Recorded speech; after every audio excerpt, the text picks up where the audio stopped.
नए रीट अभ्यर्थी के साथ जो कॉमन समस्याएं होती हैं उन समस्याओं से क्या है। फर्स्ट क्वेश्चन है सर मेरा, जी पात्रता के लिए सेकंड कितने क्वेश्चन मार्क्स बताइए। चाहिए हमें? जी तो हम इसके लिए सर कोचिंग करें या सेल्फ बहुत सारे स्टडी करें? अभ्यर्थी हैं वो कंफ्यूजन में रहते हैं कि हमें कौन सी भाषा सिलेक्ट करें, यानी संस्कृत कौन सी लें बुक पढ़नी या चाहिए सर इसके लिए हमें? मैं रीट पात्रता में बिना पढ़े या थोड़ी सी मेहनत करके। ऐसा तो हो ही नहीं सकता कि बिना पढ़े आप मार्क्स ले आओ, थोड़ा बहुत तो पढ़ना ही पड़ेगा। तो 100+ मार्क्स लाने के लिए मैं बेहतरीन रणनीति। नमस्कार दोस्तों, तो आज हम ऐसे अभ्यर्थी के पास आए हैं जिसने अभी अभी प्रिपरेशन शुरू की है, यानी कि रीट एग्जाम की प्रिपरेशन अभी से शुरू करने वाले एक ऐसे अभ्यर्थी के पास आए हैं हम आज, जो अभी प्रिपरेशन शुरू कर रहे हैं। दोस्तों मैं आज बता देता हूं आपको कि आज हम इस वीडियो के माध्यम से आपको बता रहे हैं कि रीट एग्जाम में जो एक नए अभ्यर्थी के साथ यानी नए रीट अभ्यर्थी के साथ जो कॉमन समस्याएं होती हैं उन समस्याओं से कैसे बचा जाए। यानी कि कुछ ऐसी इंपॉर्टेंट चीजें होती हैं जो हर अभ्यर्थी के पास आती है, यानी हर अभ्यर्थी उनसे गुजर कर जब रीट पात्रता पास कर पाता है। तो दोस्तों आज हम यह देखने वाले हैं कि इसमें जो कॉमन फैक्टर रहते हैं, जो कॉमन समस्या रहती है रीट अभ्यर्थी की, तो वो कौन कौन सी रहती हैं। तो दोस्तों आज हम एक ऐसे ही अभ्यर्थी के पास आए हैं जो रीट की प्रिपरेशन शुरू कर रहा है। दोस्तों मैं सबसे पहले आपको बता देता हूँ, रीट का थोड़ा बहुत इंट्रोडक्शन दे देता हूँ कि रीट L1 में दोस्तों 5 सब्जेक्ट पूछी जाती है। L2 की भी बात करेंगे और L1 की भी बात करेंगे, ठीक है। तो L1 में दोस्तों उसका सिलेबस के बारे में बात करें, साइकोलॉजी के 30 क्वेश्चन पूछे जाते हैं और आपके मैथ के 30 क्वेश्चन पूछे जाते हैं और ईवीएस यानी पर्यावरण के 30 क्वेश्चन पूछे जाते हैं और 2 लैंग्वेज सिलेक्ट करनी होती है आपको। और कुछ ऐसे कॉमन क्वेश्चंस हैं जो आपको स्क्रीन पे आपको दिखा देंगे हम कि पात्रता के लिए कितने मार्क्स चाहिए, कोचिंग करें या सेल्फ स्टडी, कौन सी सब्जेक्ट लें यानी कौन सी भाषा लेनी चाहिए, यानी इंग्लिश लें या संस्कृत लें, ये वाला क्वेश्चन है। और कौन सी बुक पढ़ें और रीट पात्रता के लिए 100+ मार्क्स कैसे लेके आए। दोस्तों मेन इंपोर्टेंट लास्ट वाला क्वेश्चन रहने वाला है, तो आप वीडियो के लास्ट तक बने रहिए। तो दोस्तों आज हम अभ्यर्थी से पूछते हैं कि उनकी क्या क्या समस्या रही और उन समस्याओं के जानकर हम उसका जवाब देते हैं, ठीक है, कि उन समस्याओं से कैसे निपटा जाए, ठीक है। तो आपका फर्स्ट क्वेश्चन क्या है? फर्स्ट क्वेश्चन है सर मेरा, जी पात्रता के लिए कितने मार्क्स चाहिए हमें? जी हाँ, तो पात्रता के लिए दोस्तों मैं बताऊं मिनिमम मार्क्स कितने चाहिए। तो पात्रता के लिए आपको, अगर आप जनरल कैटेगरी से हैं तो आपको 60% चाहिए, यानी 90 मार्क्स चाहिए, ठीक है। 150 का क्वेश्चन होता है, मतलब 150 नंबर का पेपर होता है, उसमें से आपको 90 मार्क्स चाहिए, यानी 60% एफिशिएंटी आपको चाहिए अगर आप जनरल कैटेगरी से बिलोंग करते हैं। अगर आप बैकवर्ड कैटेगरी से हो, SC ST से हो, तो आपको 55% चाहिए, यानी कि आपको 82 या 83 नंबर के समथिंग आपको पासिंग मार्क्स चाहिए। तो आपका ये वाला डाउट क्लियर हो गया होगा, ठीक है। जनरल से बिलोंग करते हैं तो 60% यानी 90 मार्क्स चाहिए। अगर आप SC ST से बिलोंग करते हो तो आपको 55% चाहिए, यानी कि 82 या 83 नंबर चाहिए। आपका सेकंड क्वेश्चन बताइए। तो हम इसके लिए सर कोचिंग करें या सेल्फ स्टडी करें?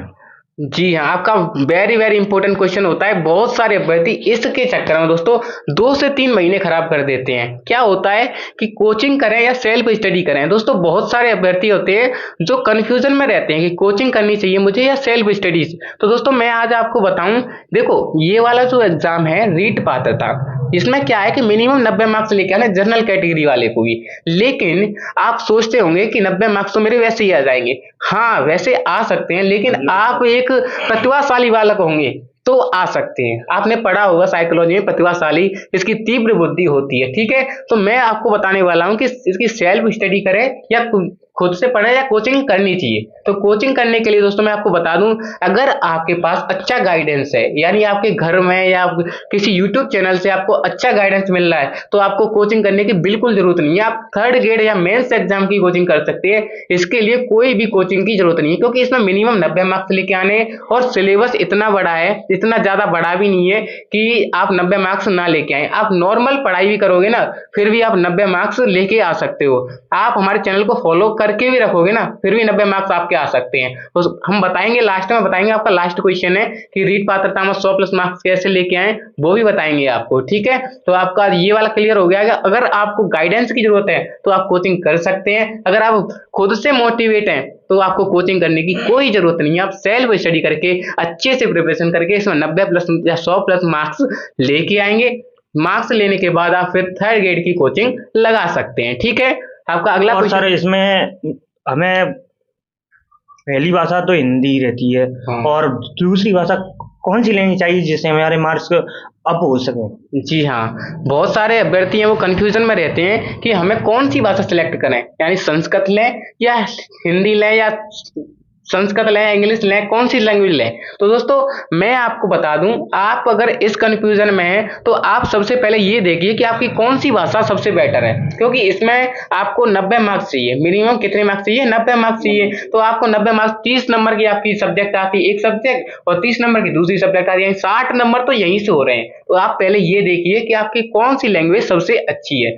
भाषा सेकंड में आपको चूज करना पड़ेगा, संस्कृत लें या इंग्लिश लें। L1 के लिए बता रहा हूं मैं, ठीक है। तो L2 में तो कोई ऐसा चक्कर ही नहीं है, उनके तो सब्जेक्ट होते हैं। तो L1 की मैं बता रहा हूं दोस्तों। तो L1 के लिए आपको क्या करना है, मेन इंपोर्टेंट, ठीक है। अगर आपकी इंग्लिश थोड़ी भी अच्छी है तो आपको इंग्लिश की तरफ जाना है, क्योंकि आपके थर्ड ग्रेड में काम आने वाली है। जो मेंस एग्जाम होगा उसमें इंग्लिश आपकी मेन महत्वपूर्ण भूमिका निभाने वाली है, क्योंकि उसमें 10 मार्क्स, कई ऐसे अभ्यर्थी मैंने देखे हैं जो मेंस एग्जाम में इस इंग्लिश को छोड़ देते हैं, जिसकी वजह से उनका सिलेक्शन रुक जाता है। अगर आपकी इंग्लिश थोड़ी भी ठीक है तो आप इंग्लिश की तरफ जाएं। अगर संस्कृत कुछ ज्यादा ही अच्छा है आपका तो संस्कृत की तरफ जा सकते हैं। अगर कंफ्यूजन यहाँ बन रहा है कि दोनों लैंग्वेज एक जैसी हैं, ना तो संस्कृत आ रही है आपके पास ना इंग्लिश आ रही है आपको, तो आप इंग्लिश की तरफ ही जाएं। इंग्लिश को थोड़ा बहुत भी करके सीखोगे ना तो जल्दी से आ जाएगी आपको, फिर आपके रीट मेंस एग्जाम में भी काम आने वाली है। तो अगर आप इस कंफ्यूजन में ना, तो आप इस कंफ्यूजन को दूर कर दिए, इंग्लिश की तरफ आप जा सकते हैं। अगर आप आगे तैयारी करना चाहते हैं, आगे तो आप तैयारी करोगे, क्योंकि मेंस में इतनी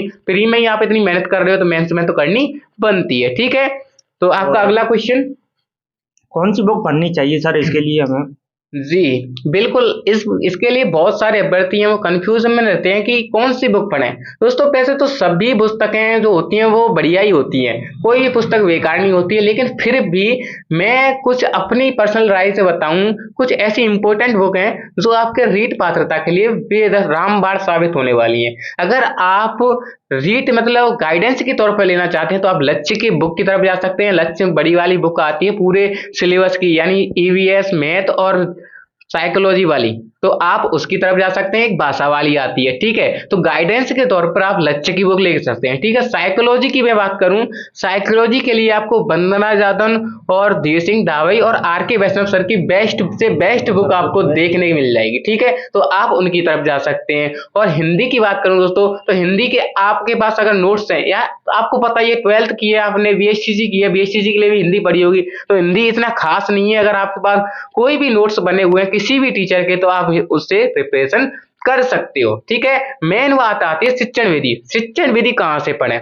आपके पास अगर किसी भी टीचर के नोट्स हैं तो पहले उन नोट्सों को अच्छे से प्रिपेयर करो, और नोट्स होने के बाद फिर आपको क्या करना है, फर्स्ट रैंक की बुक आती है शिक्षण विधियों के लिए, तो आपको उसे अच्छे से गहराई से पढ़ना है, ठीक है। तो आप शिक्षण विधि की वजह से अच्छे नंबर लेके आ सकते हो। तो बुक के लिए तो यही रहता है। और संस्कृत की बात करूं तो संस्कृत के लिए साफल्यम या फिर किरण चौधरी मैम की जो बुक आती है वो ले सकते हैं, ठीक है। और कोई डाउट आपका? और ये डाउट है मेरा सर, ये 100+ मार्क्स लाने के लिए हमें क्या करना चाहिए, क्या पढ़ना चाहिए जिससे हमारे मार्क्स और बढ़ सके? जी हाँ, तो मैं बता सकता हूँ कि मेन जो हमारा फंडा है इस वीडियो का वो यही रहने वाला है कि इसमें रीट पात्रता में बिना पढ़े या थोड़ी सी मेहनत करके, ऐसा तो हो ही नहीं सकता कि बिना पढ़े आप मार्क्स ले आओ, थोड़ा बहुत तो पढ़ना ही पड़ेगा। तो 100+ मार्क्स लाने के लिए मैं बेहतरीन रणनीति आपको बताने वाला हूँ। आपको क्या करना है जी, आपको पता है कि आपकी 4 सब्जेक्ट होती हैं, भाषा होती हैं 2, तो L1 की बता रहा हूं मैं अभी, ठीक है। L1 की 2 भाषा होती हैं, जिसमें 15-15 की तो शिक्षण विधि आती हैं, ठीक है। मैथ में 15 की शिक्षण विधि आएंगी और पर्यावरण में भी 15 की शिक्षण विधि आएंगी, तो 60 तो शिक्षण विधियों के क्वेश्चन हो गए। तो यहाँ से 60 में से आप 60 ही ला सकते हैं। थोड़ी सी मेहनत करो। मेहनत के लिए क्या करना पड़ेगा आपको, जितने भी प्रीवियस ईयर के क्वेश्चन पेपर हैं जो हमारे चैनल पर अभी कराए जा रहे हैं, आपको जहां से मिले वहां से प्रीवियस ईयर के जितने भी क्वेश्चन पेपर हैं आप उनको सॉल्व करो। उनसे क्या हुआ, जितने आप प्रीवियस ईयर के क्वेश्चन लगाओगे उनसे पता चलेगा कि क्वेश्चन कैसे पूछे जाते हैं, क्वेश्चन कहां से आते हैं। और बहुत सारे क्वेश्चन तो ऐसे होते हैं जो बार बार पूछे जाते हैं। आप ही बताओ क्वेश्चन कहां से बनेंगे? रीट 2011 से आयोजित करी जा रही है, 2011 से 22 तक यानी 11 साल हो चुके हैं और 6 बार पेपर लिया गया है। 6 बार में 4 शिफ्ट यानी 24 पेपर हो चुके हैं। ठीक है, तो 24 पेपर में आप सोचोगे कि 60 क्वेश्चन आ रहे हैं, तो इतने ज्यादा क्वेश्चन हो जाते हैं कि आप पढ़ भी नहीं सकते। अगर आप थोड़ी सी मेहनत इन क्वेश्चनों के लिए कर दोगे, आप ये देख लोगे कि कैसे क्वेश्चन पूछे जाते हैं, तो आप अच्छे से नंबर ला सकते हो। 60 में से 60 ही ला सकते हो, तो 60 नंबर तो आपके यहाँ से हो गए। और भाषा की बात करें, हिंदी और संस्कृत, हिंदी संस्कृत के 15 पूछे जाएंगे, 15 शिक्षण विधि के और वो हो गए। ठीक है, 15 व्याकरण के हो जाते हैं। ठीक है, जिसमें गद्यांश आ जाता है 7 नंबर का, तो उसमें 4-5 क्वेश्चन पूछे जाते हैं और फिर 10-12 नंबर की व्याकरण रह जाती है। व्याकरण में आपको क्या करना है, नॉर्मली आपने 12th तक तो पढ़ी होगी हिंदी के लिए, तो आपको क्या करना है मैंने बता ही दिया, वही नोट्स आपको प्रिपरेशन करने हैं जो बीएसटीसी के टाइम पे आपने पढ़े थे। उसके लिए कोई ज्यादा अलग से मेहनत करने की कोई जरूरत नहीं है। मैथ के लिए बता रहा हूँ, तो आपको रामनिवास मथुरिया जी की एक बेस्ट से बेस्ट बुक आती है, आपको छोटी से स्मॉल बिल्कुल स्मूथ बुक आती है, आप उसे ही प्रिपरेशन करोगे ना तो आपके पूरे में से 30 नंबर आ जाएंगे। इतना ज्यादा हार्ड मैथ नहीं आता है। 15 तो शिक्षण विधि के हो गए, 15 पूछे जाते हैं, जिसमें से आप आसानी से 10 से 12 क्वेश्चन तो ला सकते हो। ठीक है, तो आप यहां से कर सकते हो 15 क्वेश्चन। 15 थी 45, 45 और 60 कितने हो गए, 105। तो आप 105 तो नॉर्मली ला सकते हो अगर थोड़ी सी मेहनत कर लोगे। मैं अपने टेलीग्राम चैनल पर भी बताता रहता हूँ कि जो कुछ इंपॉर्टेंट टॉपिक होते हैं, यहाँ से हर बार क्वेश्चन बनता है, यानी कि आपको कुछ ऐसे, मैं बताऊंगा आपको, एक स्पेशल वीडियो लेके आऊंगा आपके लिए, रीट के कुछ इंपॉर्टेंट टॉपिक है। साइकोलॉजी में कुछ ऐसे इंपॉर्टेंट टॉपिक है, यहाँ से क्वेश्चन तो हमेशा बनता ही बनता है।